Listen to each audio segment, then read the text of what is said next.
L'indice CAC 40 termine la séance sur une note positive portée par Wall Street et dans le sillage d'une détente du côté de l'obligataire. Parmi les valeurs qui se sont distinguées ce mercredi, on retrouve Danone.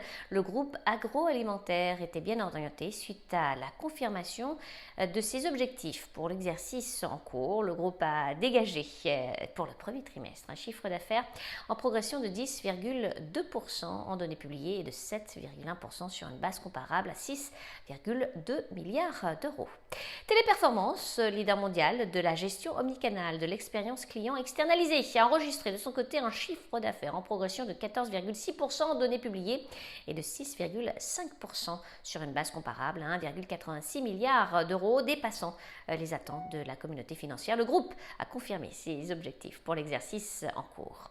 Dans le reste de l'actualité, L'Oréal, leader mondial des cosmétiques, a fait état pour le premier trimestre d'un chiffre d'affaires en progression de 19% en données publiées, de 13,5% sur une base comparable à un petit peu plus de 9 milliards d'euros. Le groupe a confirmé anticiper une croissance de ses résultats pour l'exercice en cours.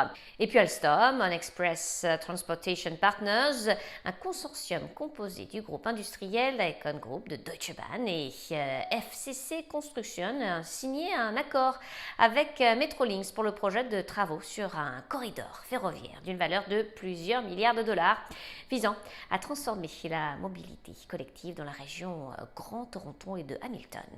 Enfin, Dassault Aviation, l'avionneur, a reçu le premier acompte du contrat portant sur l'acquisition par les Émirats Arabes Unis de 80 Rafales à New York. Sabrina Cagliesi pour Trading Central. Je vous souhaite une très belle fin de journée à tous. À demain.